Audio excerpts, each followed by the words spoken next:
Welcome to Conversations with Toy, a blogcast tackling life one episode at a time. This is the time to air out life's craziest moments. This space is all about speaking about life's hang-ups and ways in which we can leave better than when we started. Topics are all about ways we can find space to be better in life, love, mental space, and health.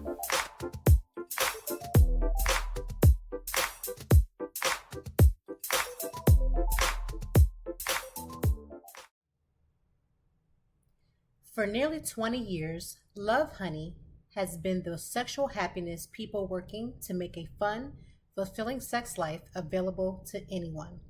And don't just take our word for it. With nearly 70 awards to their name, there's a reason Love Honey's customers come back time and time again. It doesn't matter what your experience, orientation, spice level, gender, or size is. Love Honey has what you need to feel and be sexy. Their in-house design teams work exclusively and closely with customers to create the toys, sexy outfits, and accessories you need for mind-blowing fun, whether you're riding solo or playing with a partner. For me, feeling sexy is when things fit just right and have you looking in that mirror, looking at yourself like a snack. We're super excited to be teaming up with Love Honey to give you 10% off your next purchase. Just click the link in the episode to claim your exclusive discount.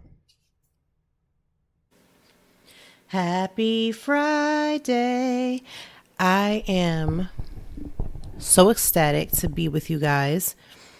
It's amazing just to really do this. I love this podcast. I love this forum. And I'm just glad to be here. It's a Friday. Now, in times past, these past few episodes, and let's not say few, the entire season, except for this and maybe one more episode, we have been just exclusively guests. Guests have been pouring in. It has been an amazing, amazing ride. And we're going to continue that. We're going to continue to have all those guests bringing in their different expertise, their different perspectives. I love listening to different people because, again, it's not about agreement. It's just about hearing how other people think. And again, you know, when you have other different topics and you have other people speaking, you just really get to hear what other people are going through, how they've, successfully gotten through the hard times. And it really does give you hope for like whatever you're going through, that whatever it is, you can get through as well. But today, I'm glad to be here with just me. I get to talk to you guys, my amazing audience. Say hello. How are you guys doing? I missed you guys. Just being able to just talk to you. So how to do? There's been a lot going on. So let me give you just like a quickish type update. First of all, life has been really been kicking my behind with just managing everything, trying to manage the business, managing life, managing the children, my husband, just life in general. I have been to so many different media events and I'm grateful for it because, again, we sat around for almost a year and a year and a half with, nothing really going on. So just being able to get back out safely. Let me tell you something. I could care all the way less about people's debates about whether or not they should wear a mask or not. I am personally vaccinated, which is my personal choice. You do what you need to do for you. But for me, I choose to do what I need to do for me and my family. And I'm grateful that, we have been able to do this without having anyone in our personal household sick. So I'm grateful for that. If at any point I felt if I went somewhere that it was unsafe, I would gladly and tiptoe right out that front door because I am not going to put me or my family in jeopardy whatsoever.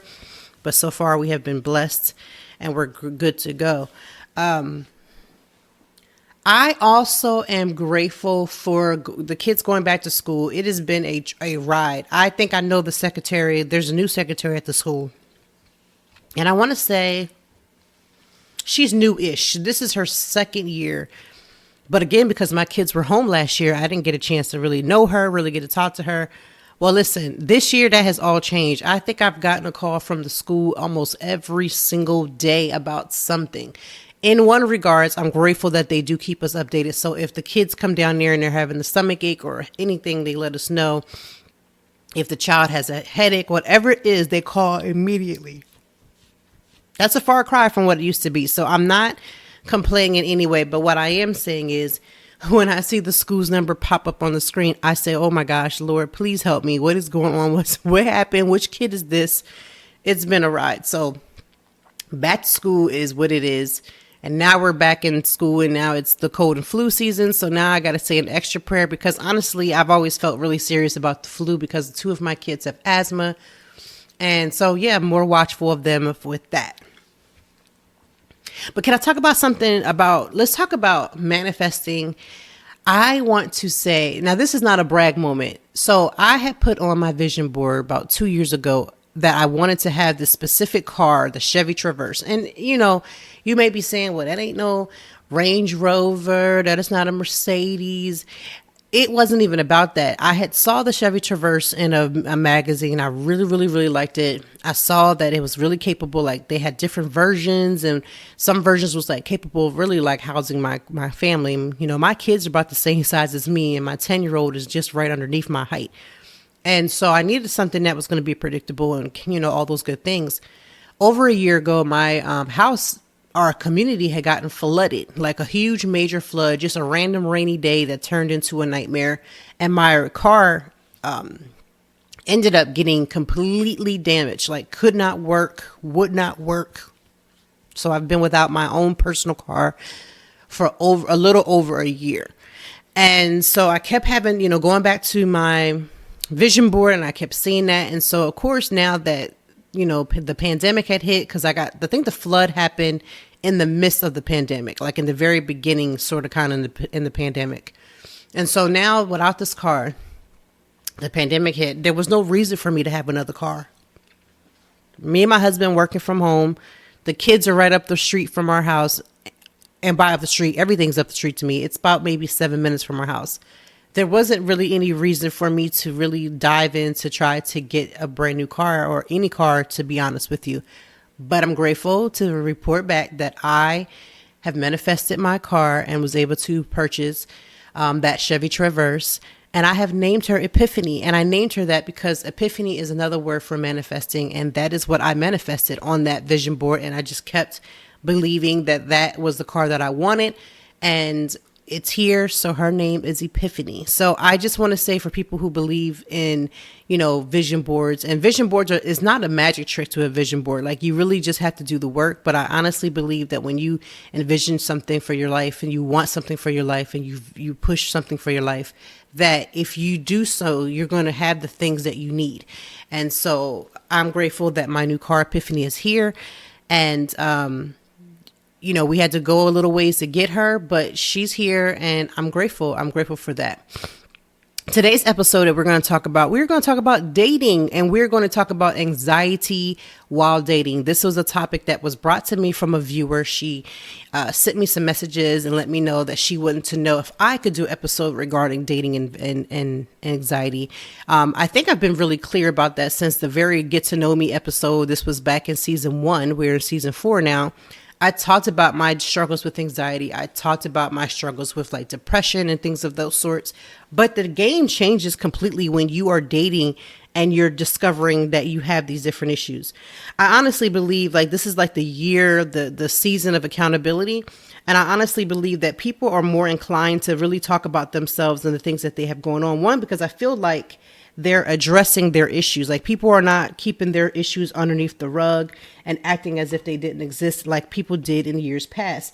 You've never heard of our grandparents, our parents talking about, I had anxiety. You never heard them talk like that because it was taboo. You kind of just went along with the flow. But people are being more accountable to the things that they are dealing with. So with that, talking about dating is very serious, because if you suffer, and I don't want to say suffer, but if you have anxiety, and depending on the magnitude of it, and you feel as if you're not able to be heard, you're not You don't know how to express that to a new partner. Like, when is the right and appropriate time to tell someone, hey, I'm dealing with anxiety, without feeling like, one, they're going to judge you, looking at you like you're crazy, and or make you feel like maybe it's not the right time. Like, do you wait until you've established, a relationship? Like, these are all the questions that I was given, and I'm going to answer them in today's episode. So if you are dating and you're like, okay, maybe you don't deal with anxiety. Put whatever it is that you're dealing with in that bracket and let's talk about it. Because, even when they talk about when you're dating and you have children, like, when's the time that you tell this person that you have kids? Is that a, thing that he or she may not like? Does that person now run because maybe they don't want kids and maybe you have 3? Maybe you have 1. Like, these are questions that when you're dating, you should bring up. You have to bring up. And honestly, when it comes to mental health, no matter how small or how big, you really should have candid conversations with someone, because they are literally signing up for that. My husband, I've talked about this on the podcast plenty of times before, has had to deal with my mental health issues. And when I say that, let me say my mental wellness. Some people get really turned off by saying mental health issues because now they feel like they're a problem, they're problematic. Let me go ahead and encourage you that first and foremost, whether you call it illness, whether you call it mental wellness, whatever the wordage that you choose, you need to identify what is going on with you, because when you align yourself with someone else, you get married to someone else, you start dating someone else, they need to be able to count up the costs and make sure that they're able to handle that. And I know that sounds bad, because then you're saying, okay, well, I may not be fit. Somebody may consider me to not be fit for that. Listen, people are going to consider you not to be fit for a bunch of things. If you don't have the right toes, people have toe fetishes, they may not like that. If you don't have the right, physical body shape, they may not like that. Listen, they're going to count you out for a lot of reasons, but you've got to be honest with the person that you're trying to potentially build with, because you want them to be able to accept all of you. And honestly, if you really want a relationship to work, they need to be able to, you have to have the right person in your life. This is not a one-way interview. How you go to a date and you say, my favorite color is this, and I like this, and I don't like this type of food. That's all beautiful and cute. But on the real questions you better ask is, how is that person's temperament? This is why I honestly believe that people should be dating for a little longer than just a year, because that first year, you don't even get the person's first representative. You don't get their true representative. People are putting on. You better know who you're dealing with. You better know how somebody acts when they're hangry, because being hangry can bring out a lot of things in people. You better know how somebody's going to act when somebody truly pisses them off, because however they're reacting to them is a potential for them to react to you.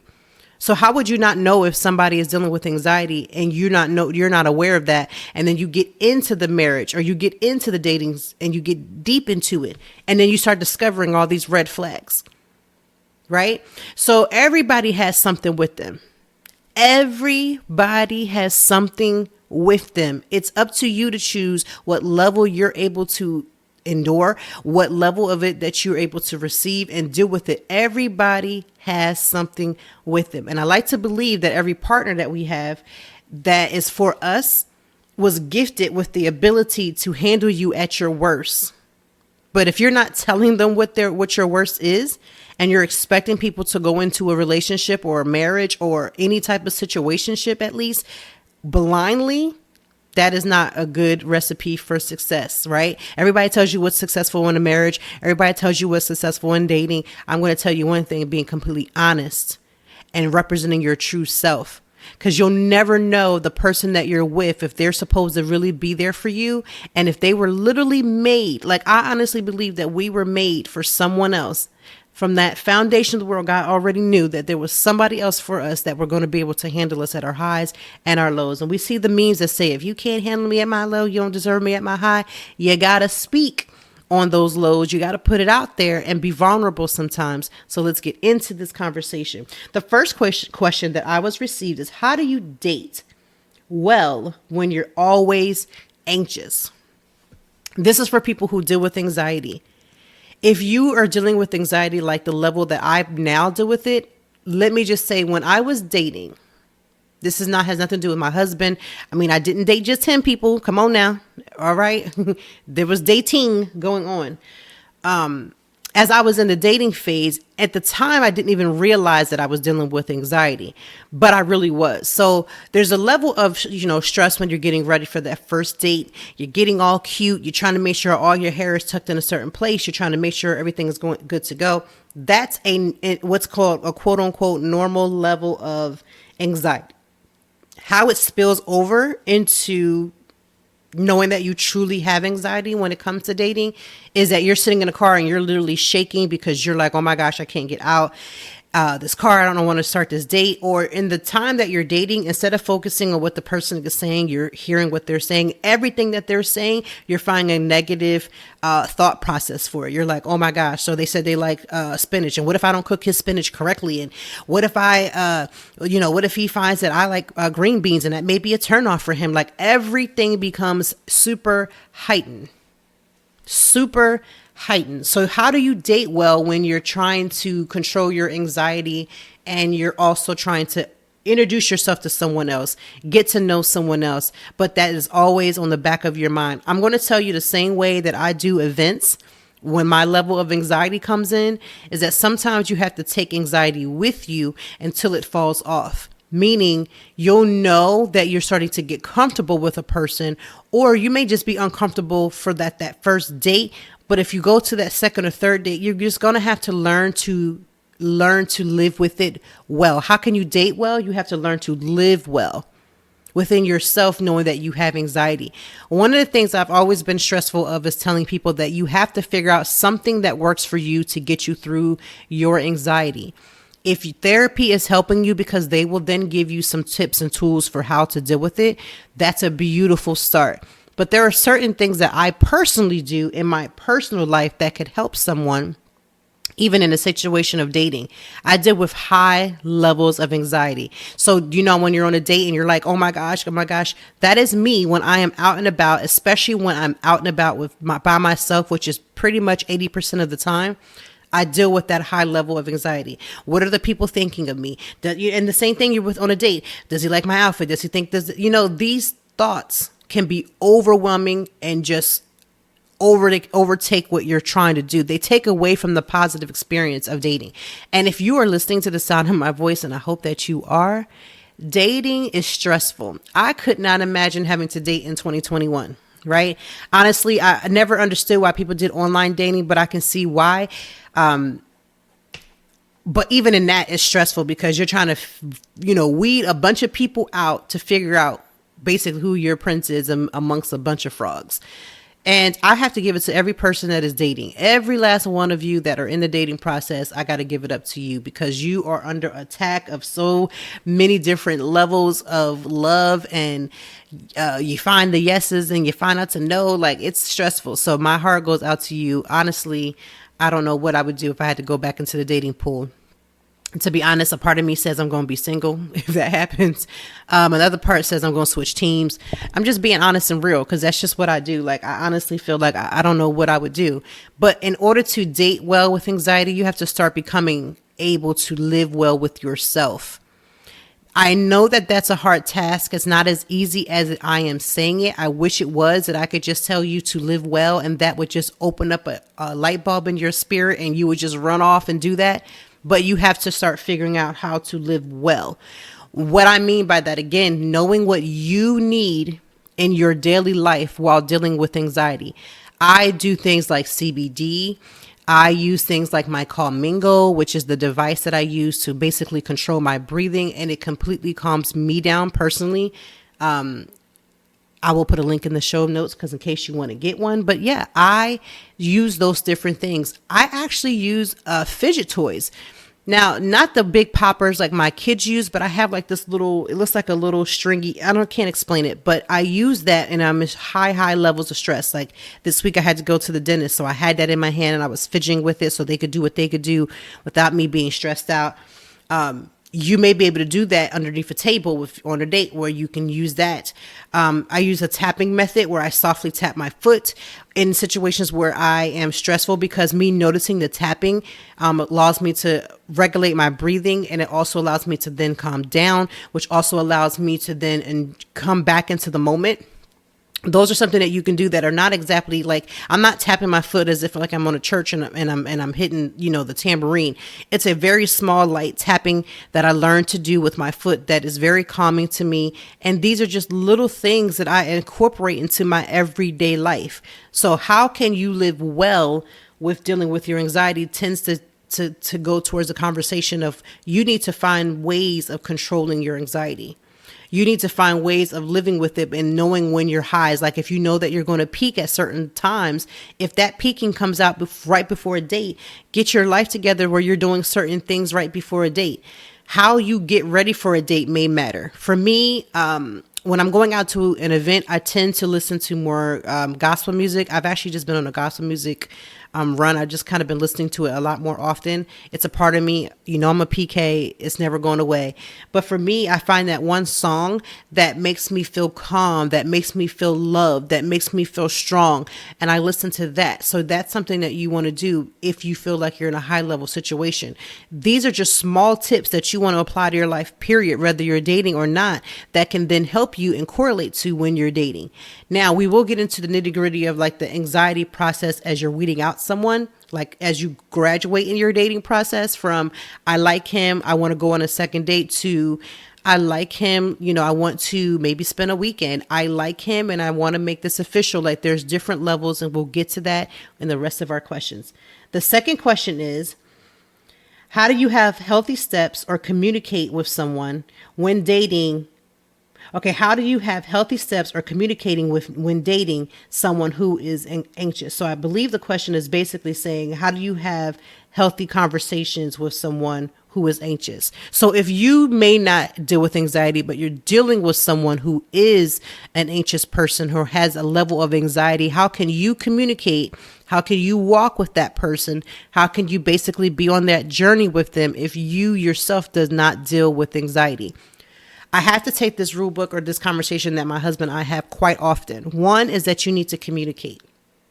One of the things that helps me as dealing with a person with anxiety is being able to go to my husband and say to him, hey, I'm having this anxiety. These are the thoughts that I was going through my mind when I started to have this anxiety, or this is the situation that happened that pushed my anxiety a little higher. Communication is going to be forever key. So if you are in, your beginning phases of dating where maybe you've gone out on a few dates, but you notice that the person that you're dating maybe does a certain thing with their body language, or they do certain things when how they talk.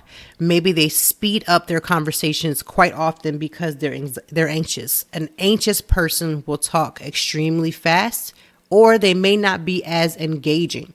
This is the type of time when you can step it up to the game and say, hey, I noticed that you were a little razzled. Is there anything happening that, you want to talk about? They may or may not open up to you, but what they will know is that you are opening the door to communication, and they can appreciate the fact that you at least recognize that something was going on and you asked it in a form, in a place that maybe did not make them uncomfortable. So communicating well with another person that you see is dealing with anxiety, and also keeping healthy spaces, meaning do not push the person to answer and ask a lot of questions if they're not ready.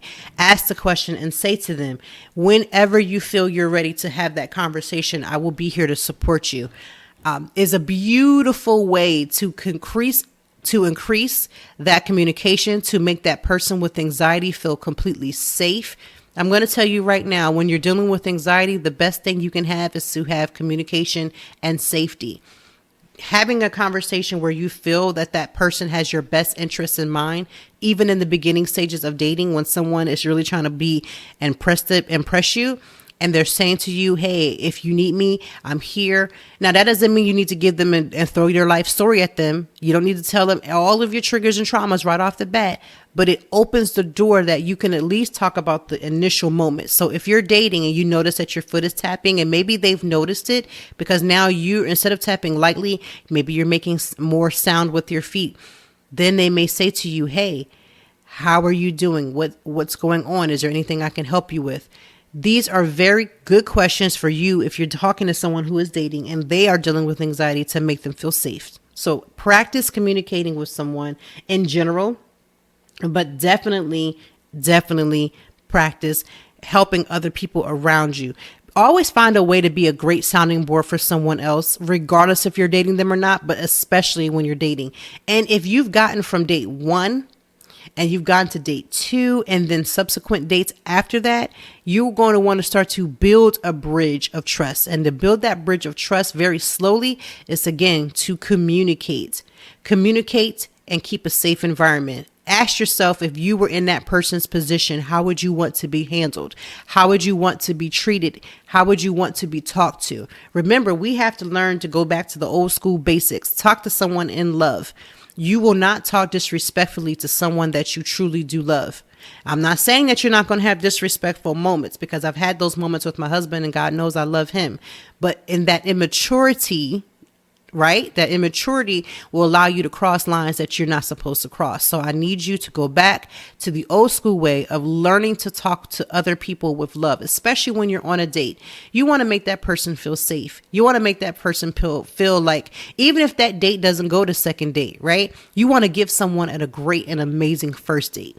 Remember that. Give someone a date, no matter how many dates you've been on. Treat that date as if it's the first date. When my husband and I go out, and this is a very good way to practice how to have a healthy relationship.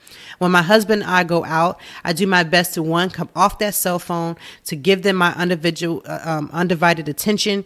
And I give him everything of me, and I soak in that time with him. And treat him like I did when we first went out to the movies, right? When we first had our first date, we went out to dinner. I treat him in that same vigor that I treated him when we first went out, that excitement, getting ready, putting on their clothes, smelling good. You want to give somebody great dates. So in the dating phase, remember to give someone the dates that you would want to receive back. And keep the environment safe. If you feel like you're going off into some questions that could be triggerish, especially in your first date, like, let's be real. Y'all shouldn't be talking about ex-boyfriends in the first date. You shouldn't be talking about, well, I've dated 10 people this week. None of those conversations should really be on, because again, you're starting to get to know someone. You need to build a foundation, and you build. Don't go out the door telling somebody, I went to my therapist. Like, slow it up a little bit. Bring it in and slowly build with someone. That's why people get crushed, because they've gone on 3 dates and they've already told the person their life story. And let me tell you, I've been in dates with people where I've gotten extremely comfortable, like you feel like you've known them forever. That's a great sign of a perfect date, but that doesn't mean that you got to start burrowing all of your information. You can chit chat and just talk about the things that you guys both enjoy without feeling like you have to give everything up in the first 3 dates. So first of all, pull them information back. You don't got to give everything at one time. Go slow, talk, get to know each other, but you ain't got to, I know it's pandemic dating, and I know people are like, oh my God, my timeline. I got to be married by a certain time. I want to have kids.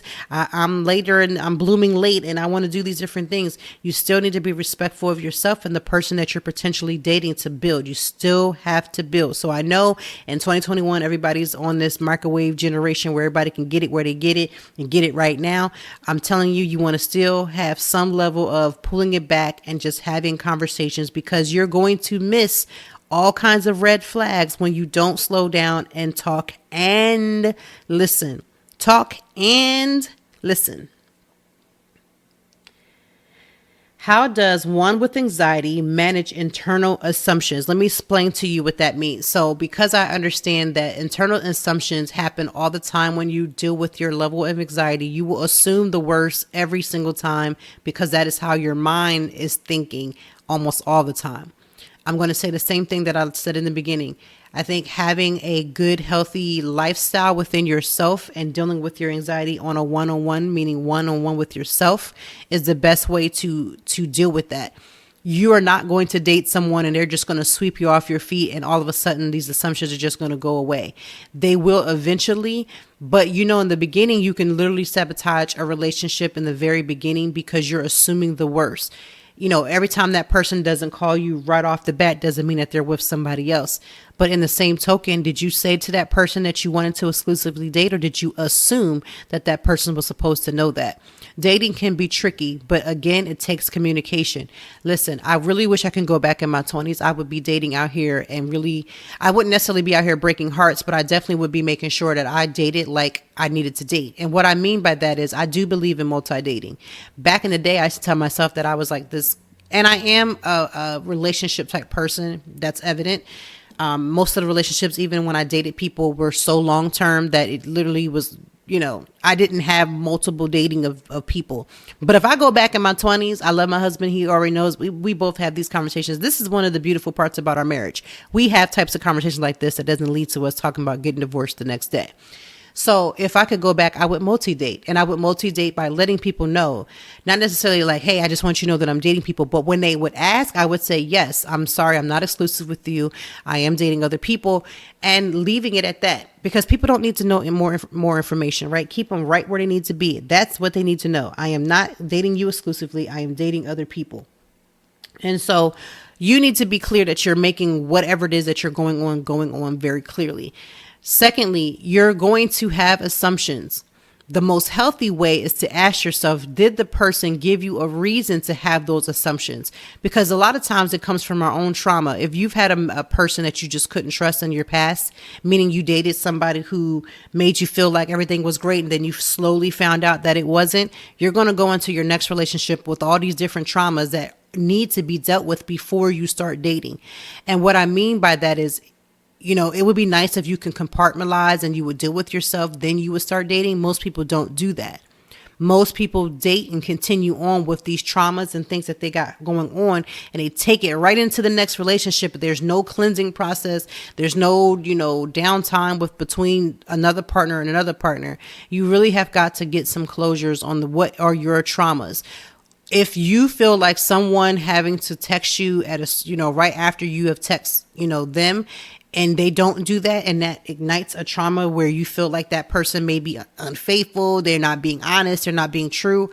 These are things that you want to put in perspective. Let me tell you something. I am attached to my phone. My phone is at my hip, but there are times when I cannot get to my phone. We have to start being more realistic about expectations. Expectations will be the calming of an assumption. You need to know where your expectations lie and where assumptions need to stop taking over. Stop putting expectations on people that they are not deserving of that. They're not deserving of making sure that they calm the fears that your ex-boyfriend gave you. They're not responsible for that. That is something that person did, which is truly unfortunate. And yes, you can see patterns and study the patterns of your dating, but maybe we need to study the patterns of things that you need to try to figure out within yourself. I say this with love when I say that we have to stop making our partners are everything. And I say this in love because, again, I had to go through that. My husband needed to be everything to me because, he was such a breath of fresh air for me in my life in general. He supplied that love for me. He gave me that safety. I feel completely safe with him. There's moments even now, like I'll lay on him and I'm like, thank you for making me safe. Thank you for making me feel safe. But that other flow of that, the other side to that, is that my husband is not responsible for my anxiety. My husband is not responsible for my management of my anxiety. So I always have to let myself know and remind myself, and I'm reminding you, do not make the partner that you're with responsible for the things that you have going on. That means take emotional responsibility for where you are, and start handling yourself with a lot more care so that you can get through whatever it is that you have going on. Whatever's on your plate when anxiety is concerned, make sure that you're finding healthy ways to be just that, healthy. We have to stop making our partners responsible for the health of us, right?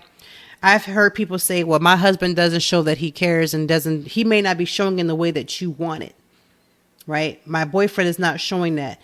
But part of that comes from, what are you doing to take care of you? You've got to be able to be a healthy person if you were on an island all alone, because you got to live with your thoughts every single day. So before you start allowing the other person to start paying for the assumptions that your mind, remember, it's your mind is making you. Remember, start cleansing yourself mentally and emotionally from the scars of your past.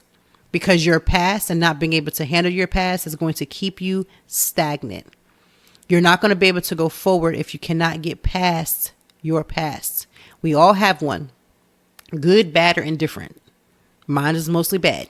Mine is mostly crazy. But I was able to get past my past to make room for a brighter future. If you want to date the man of your dreams, you can't date him with the clothes from your ex. You can't date him from the ghosts of your ex, that you are the only one bringing the ghosts of your ex along. Have you ever noticed that, especially when you're dealing with anxiety, it always feels like everybody else is going ahead of you, but you're not moving? It's because you are literally having the weight of whatever you have on your plate that's holding you back. One of your many of your blessings are going to be missed if you don't learn to let go. And I know that by saying let go is so much easier to say than it is to do, but I promise you, if you don't find a way, or you need to find a way to let some things go, because this next man didn't do what your man from the past has done. And why should he have to pay for your past? Right? So let's try to clean up our emotional health so that we can date healthy. Like, you have to be able to date in a healthy way. If you want to attract someone that's healthy mentally and emotionally, you're going to start trying to live a healthy and emotional life. Harder to do, but if you're already dating someone and you're already in this anxiety moment, I want you to take a step back of not necessarily not date that person, but start putting in places and practices the things that you need. And to remember, start taking care of your mental health, because regardless if you're booed up or you eventually get engaged and now you start to talk about marriage, you are still going to have to be emotionally responsible for yourself. Your partner, your mate is not here to heal all of those areas. That is something that only God and yourself can go through that process. That is your personal journey. The next question is, the person says, sometimes my anxiety makes me think I can't handle relationships and I shut down before I even begin. How can one work past that? That is called healing. There's a song, I'm talking about Kelly Price, which we're going to talk about her probably at the end, about how she went missing and all that other stuff. But there's a song that she sings that says, I need healing. I think the song is called Healing, but the verse is, I need healing, or the chorus is, I need healing for my soul. I need healing for my soul. Just for my soul. And I say that because you have to be able to heal from the inside out. We all talk about the healing when you have a headache, you take some Tylenol and you get better and you kind of move on. Anxiety does not work that way. You can't always take a pill. Even if you're on anxiety medication, there is still a level of personal accountability and healing that has to happen from you. This is when you begin to maybe write down the thoughts that you're having. Keep a journal. This is where you write down. Maybe you don't have a journal. You have your phone. Every phone has some type of notes or something that you can write. When these thoughts come into play, and they're going to tell you that you're not worthy enough to start dating again. And you should just sit this one out. You should not have to put your life on hold because of anxiety. Anxiety has to learn to let a hold of you. And I say that with all sincerity because I have had to do this moments in different variations of my life. When I stopped dating my husband, so I had a long-term relationship before my husband in high school. That was like my, the first love that you experience and the first relationship. And then we parted ways because I went to college and it was mutual. I decided that would be best. And then I met my husband and we had a very long relationship in college. And then we went our separate ways, regardless of what happened. We went our separate ways. And then having to get back in the saddle and dating, I felt like, okay, first of all, at that point, even though I didn't know that the word anxiety was a thing, at least for my life, I recognized my anxiety levels. Like I recognized whatever was going on. I just couldn't put a word to it. And so I would tell myself all the time, I wasn't worthy to date someone else. And then I dated someone.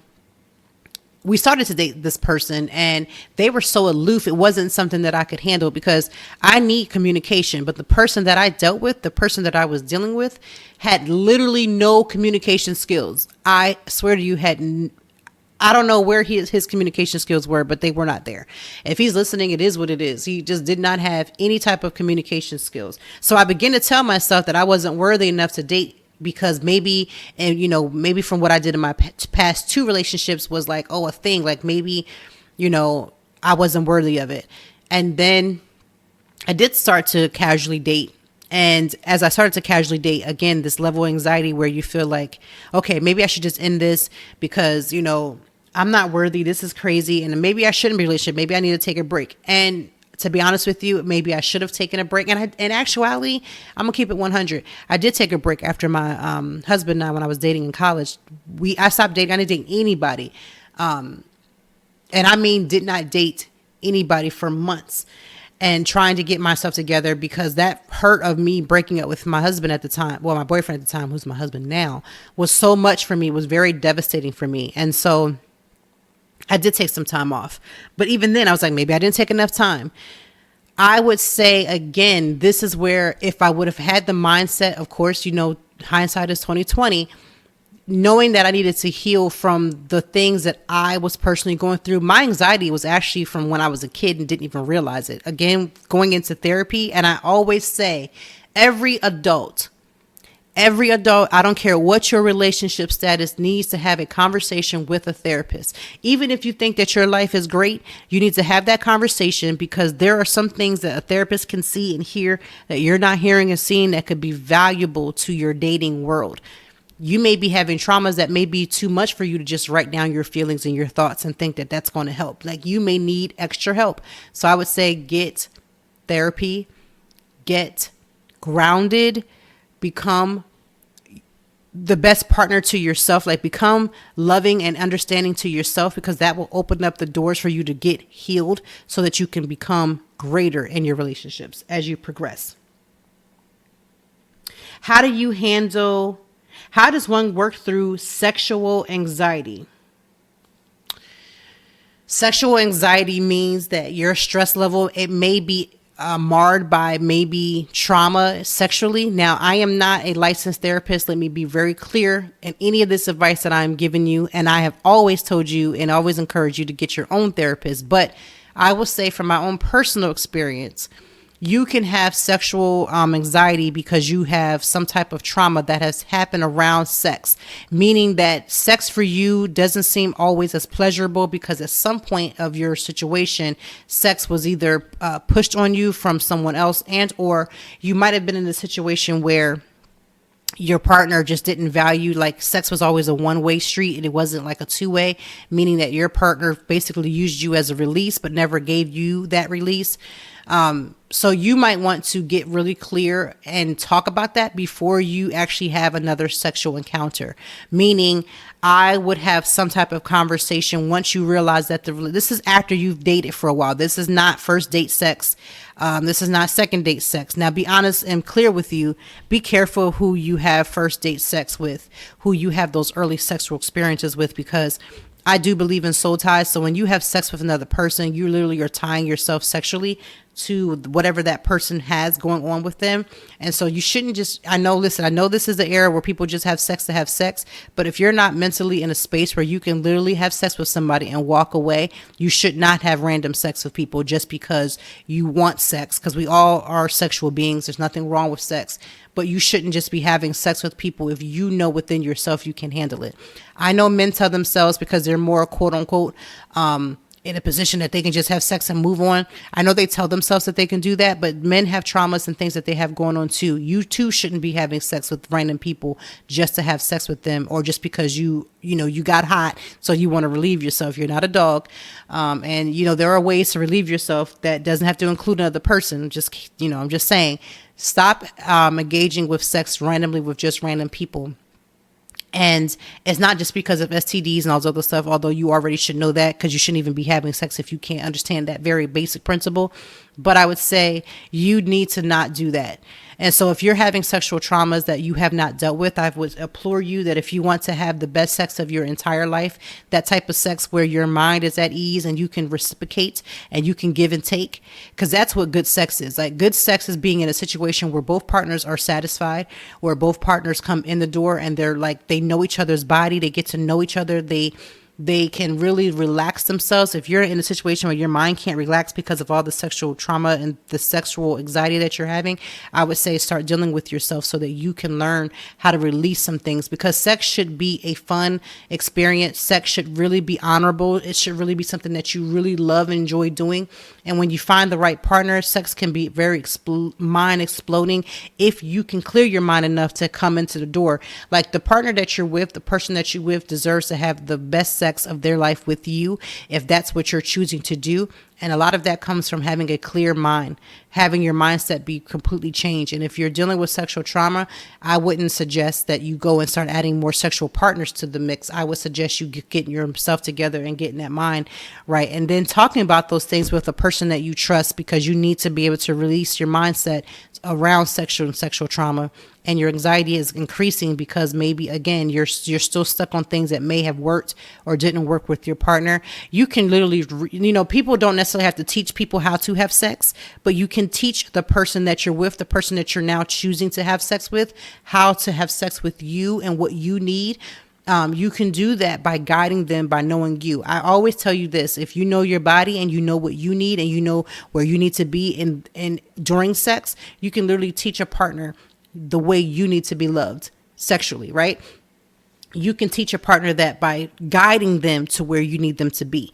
And women, please let go of this foolishness of mindsets that says that women are not supposed to enjoy sex.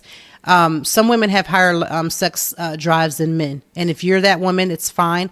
You need to learn how to get your partner on tune to where you need to be. Or if you're not going to have as much sex, you need to figure out how to have the best sex you can when you're having it. So again, women in this whole sex talk that women are not allowed to say that they love sex, that's ridiculous. Like, you are a sexual being and you're okay to like sex, to want sex, and be very particular of who you have sex, especially when you start having sex and start doing other things and bringing other things into the bedroom. Be careful and be sure that the person that you're with, that you trust, you love, and you don't want to explore different areas and different things with people that you're not sure of. How do you deal with anxiety in dating when both of you have anxiety? Okay, 2 people are dating, 2 people now have anxiety. 2 people are coming together. They both have anxiety. So now their levels of anxiety are going to push and pull on each other. This is very real. It happens quite often. I would say you need to communicate a lot. A lot of communication needs to happen. Now, your first few dates, you may not have that conversation about anxiety, but after a while, if you start to have that conversation to some degree, and they may not say, hey, do you have anxiety? They may just say, I noticed something, or, hey, let's talk about this. Or you can say to that person, hey, I just wanted to say, I know that we've been dating for a while, and that little thing that you said, or that little thing that you did, it makes me feel this way, and this is why. You do not have to give that person your life story just because you're telling them that something that they're doing is making a trigger of some sort. Just say, this is what's happened, this is how I feel, and this is the reason why, and I would like if you could. When you communicate, please always communicate with this is what is happening. This is how I'm feeling. And if you can, suggest something that person can change about how they're handling you. Because if you can communicate effectively that way, if you're 2 people who are dealing with anxiety, you explode in that communication. And that will literally give that person the actual blueprint and how to handle you. And in giving them that blueprint, they can then decide if this is if that's what you're saying and this is how you need to be handled, are they equipped to handle that? As much as hurtful as the dating process can be, because when you give somebody that blueprint, it's a vulnerable situation. They may come and say, I'm sorry, you're a great catch, you're a great woman. It's not me. It's not you. It's me. They may give you that, but you would rather have that and happen early as possible than to get into a situation where you're deep into it and then you feel like you've invested all this time and then discover that person is not equipped. Remember, dating is fun. Dating can be beautiful, but dating is like the longest interview process that ever existed. You can go get an interview at a job and go for a 2-hour job interview and it still will not last as long as a dating situation. In dating, you are trying to see, are the 2 of you compatible to be in a relationship? Now, I said a relationship, not necessarily a marriage, because before you even get to being married, you have to be able to handle a relationship, a communication between 2 people. Right? Communication between 2 people, and knowing if that type of communication style that the 2 of you are bringing to the table is going to work. So instead of getting bummed out by the fact that you're coming and you're being vulnerable and that person that you have given has said, no, that's not going to work. And if that happens more than once and now you're feeling like, I'm never going to find somebody because no one's going to be able to handle me because it's my fault, I'm just pushing everybody away. That is when you start to enact that break in dating. That's when you take that pause, and that's when you start dealing with yourself. Ask yourself this: would you date you? Don't ask your anxiety, would you date you? Anxiety is always going to tell you no. And that's another thing. Anxiety is always going to tell you the worst of everything. So when you realize that, that needs to then say, let me change my mindset. If I was looking at this from healthy eyes, if I was looking at from healthy ears, if I was looking at the situation from a healthy mindset, what would that mindset, what would that eyesight, what would that hearing tell me? That is how you begin to change your thought process. If you can sit there and say to yourself, okay, my anxiety tells me that I'm not worthy, but if I look at this from another perspective, I am worthy. I am able and ready to receive love. I am beautiful. That's when you're at a healthy mindset. And that is when you have to start telling yourself the very opposite of what anxiety will tell you. Anxiety will make you lose time, years, relationships if you allow it. One of the things you have to do is, one, you have to retrain your mind, right? When those thoughts come, they're going to come. Know this, that they're coming. Tell yourself, how would I be looking at this if my mindset was healthy right now? And what can I do to become healthier in my mind? It may be as simple as rethinking some of the things that you're thinking. It may be coming from a place of just getting to that situation where you can literally start to see yourself in a beautiful place, the place that you probably already are, but anxiety has already told you that you're not.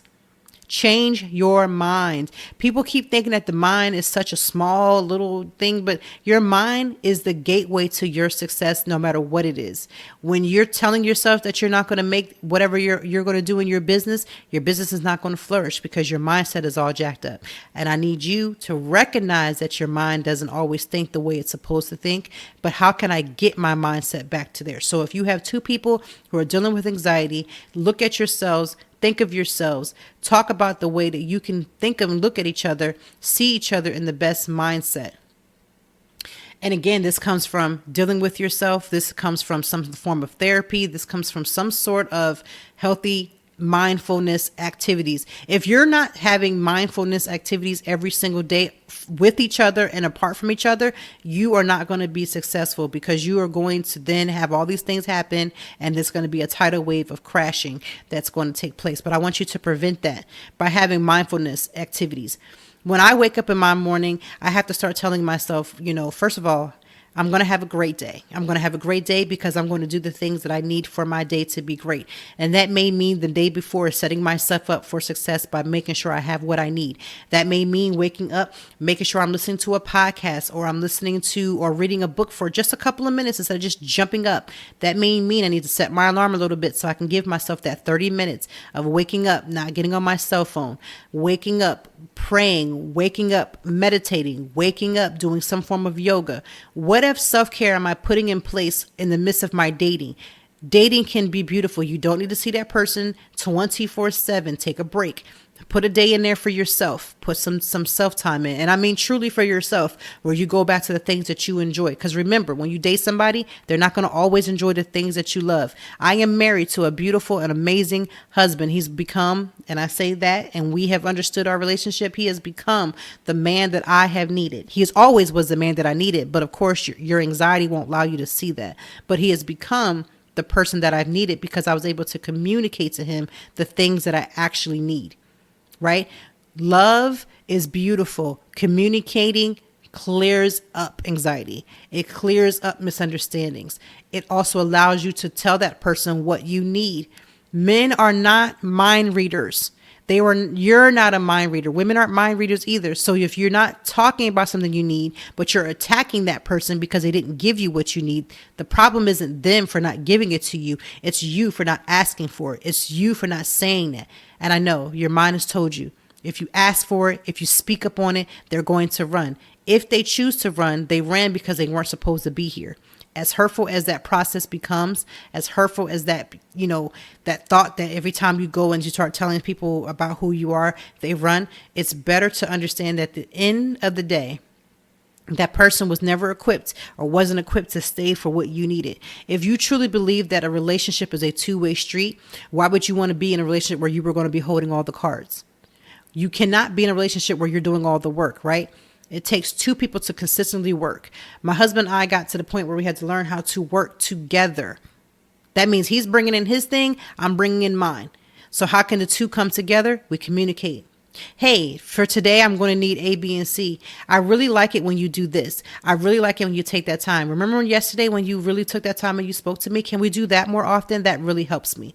And then that person feels like, wow, I'm doing something great. Because then that also gives them a compliment, right? Can we learn to continue giving people each other compliments and saying please and thank you? Those two things will help you in your relationship. As you begin to open up to your new love interest and you're telling them, thank you for making, and always tell them, thank you for allowing me to express that without, giving me an issue. Thank you for having this moment with me. Thank you for that date. I really enjoyed it. Can we do more of that? Right? Communicating, Lori Harvey was on The Real the other day and she talked about how her boo, they were dating and she just was telling him about, hey, I like it. I would love to go to a farmer's market. And guess what? He took her to one, right? Again, that comes from being able to communicate and your partner listening. So you want to get into the habit of listening and hearing what your partner is saying. Like, it's one thing to hear it, it's another part to listen and another thing to do. When someone tells you they need something and you're able to give that to them, go ahead and give it to them. And it may be as simple as, I just like it when you hold my hand when I'm really telling you something that is stressful for me. Or I love the fact that you took the time to listen, although that may not be your issue, but you listen to me. Those are beautiful things that work. Now, whoever gave me these questions, there's like 2 or 3 more questions that I am going to answer probably in the next episode.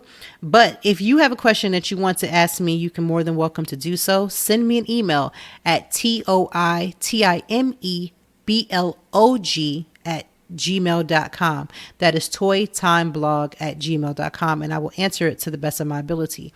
Dating is very tricky. It's a two-way street. If you get into a dating situation and you find that that person is not on that two-way street, as hurtful as it is, I'm going to need you to cut your losses. But most dating situations, if you would think about it, are two people that are trying to see if they are compatible, if they're able to work together. And the best way is to, one, not prejudge that person because you feel like they may not, just be based upon their looks, based upon whatever it is that they're have going on, they may not be the one for you. Don't miss your blessing. Don't miss your blessing out here trying to get you, because you put on your list that you had a man that was 6 feet. Child, there's a bunch of 6 feet men out here that's doing women dirty. So just because you found a man that he's 5'9" and he don't fit that list and requirements that you put on that piece of paper, if your requirements on that paper has to deal with more physical than it is about emotional, if it is about being safe, if it is about having a man or a woman of integrity, if it has anything to do with physicalness and that person doesn't meet that physicalness, you're going to miss your blessing. Because God is funny that way. He never wraps up our packages the way that we want, right? He will give us what we need. And sometimes what we need don't always go with what we want. And so some of y'all are missing your husbands out here, because your wives out here, because you want a woman to have this big behind. You want her to have this thing. And here comes this woman who is an amazing partner, right? Did you forget that part in dating? You're looking for a partner. A partner.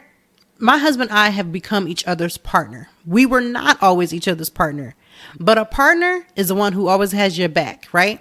So while you weren't about the 6-foot man that you saw at the club that gave you the eye and he's looking good and smelling good, but that 5-foot man is really about to be your partner, that one that when you're lacking, he's right over your shoulder. Everybody talks about that Beyonce and Jay-Z line, but then you don't want to give a man that's 5'9" the time of day, right? Because he doesn't physically line up to the list that you made. Your list is flawed, sis. Bruh, your list is flawed. And while you're putting those out, and I'm not against your list, right? I'm not against you having your desires and the things that you want, right? But don't discriminate against another person because they don't match up to that, because that discrimination could be the turnoff to your partner, right? The person that is actually made for you, the one that's going to actually help you to get you to your greatest point as your partner. My husband probably is like, first of all, I was attracted to my husband from the gate. So I can't say that my husband didn't physically hit all of the things. I've dated men from different whatever, but my husband hit the mark. But even in that, like I didn't have my list saying, okay, he has to be 6'2", he has to be this, he had to be that. I had to look from the perspective, and as you get older, you get growner, you understand life. He hits all the marks for me because he makes me feel safe, and not just because of safety, but because of all the internal and other lists that I had. He has hit those things. It's about the list that's more about people's character Worry about that list. Like if you're talking about having somebody that's financially sound, I'm not against that. But are you coming to the door and to the table financially sound, right? You want somebody that comes with their money correct, but you want to come with your money raggedy. You got to ask yourself, would you date yourself? And you got to become the person that you want to date. If you want somebody that's at the gym and you don't go to the gym and you ain't seen the gym and the gym ain't seen you and your membership at the gym has been practically revoked because you ain't been at the gym, but you want somebody with a gym body, reevaluate yourself. Because if you want what you want, you got to attract what you want by being what you are trying to attract. So many people want, and don't want to give. So stop saying you want men with abs and you ain't got not an ab lately, right? You don't even have anything going with yourself. And again, you don't always have to have those things physically. Like if you're a bigger person, like I'm a little heavier than I was a couple of years ago, right? But in the same token, I'm not also putting out these expectations that my husband has to now go kill himself at the gym to try to become what I think I want. You got to give and take. This is this balance of give and take.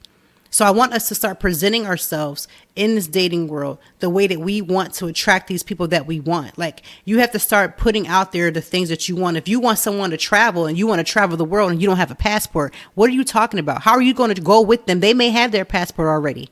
How you want somebody to travel with you and you won't even leave the state? How do you want somebody to travel with you? And again, you just need basics like a passport. I want you to start aligning yourselves up with the things that you say you want and start becoming that. So if you are a person that deals with anxiety and you want to be able to, even if you are talking to somebody with anxiety, you want to be able to have a good communication, but you don't want to talk.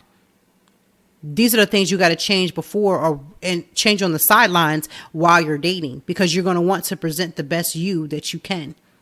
So again, everything about anxiety is about taking emotional accountability for yourself, to be honest for where you are, what you need, and what you have going on. I wish everybody in this dating world all the success possible, but I want us to get ourselves accountable, get ourselves more grounded, put self-care, a lot of self-care into play.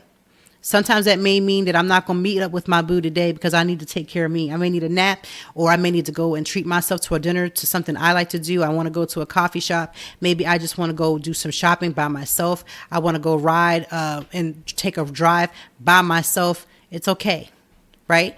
I want us to find ways to take care of us emotionally, inwardly, so that when we present ourselves to someone else, we're not going to always present ourselves we're not going to be perfect. We're going to come with our flaws, but we're going to be actively working towards making our flaws a lot better. And that's the thing about anxiety. Anxiety is always seen as a flaw, and to some aspects it can be. But I always tell myself that regardless of how quote unquote flawed I am just that beautiful, and I'm doing the work to make the flaws that I do have to be better. So if I know that I'm the person that deals with anxiety, like I am, because I talk about it often, I am a person that deals with anxiety, but I'm actively always working towards becoming better within myself. Because if I'm better within myself, if I can sit with me, then I can sit with somebody else. So I do what I can so that I can have those moments by myself, that I'm not downing myself while I'm by myself and then downing myself again when I'm with someone else. No, I'm building myself up so that when I'm with somebody else, I can love that enjoyment of being with someone else. And that's even with my husband. We obviously live in the same house. We live together. We've been in this pandemic together.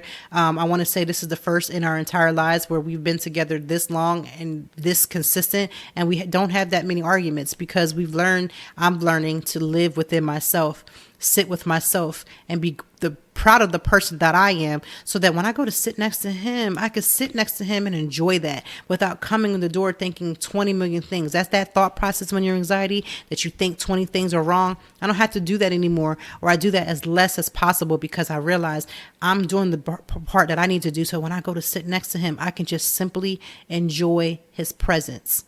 So do what you have to do so you can work on you, and be always actively working on you. You are not arrived. We all have to get to that point where we're actively working on ourselves, so that we get with someone else. When you go to hang out with your girlfriend, when you go to hang out with some friends, when you go in and you're going to do these things with your business, that you can be your best self. Always think about that. I love you guys. I hope you have a great weekend. It is Friday. I'm going to have a great glass of wine because, listen, it's been a week. We didn't even get to talk about Kelly. She going to be all right. But we'll get to all those different things. I think next week I'm going to come by myself again, because I enjoy talking with you.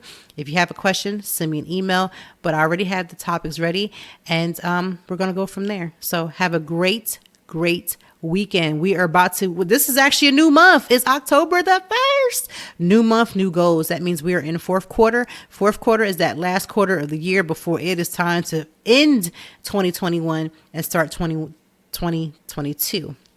These years are all smushed together. So let's end our fourth quarter right, get healthier, make better choices mentally, get ourselves together, call that therapist, get your journal going on, love yourself a little harder. Like, let's find a way to really get in ourselves. Like, make this last quarter, your best quarter. See you next week.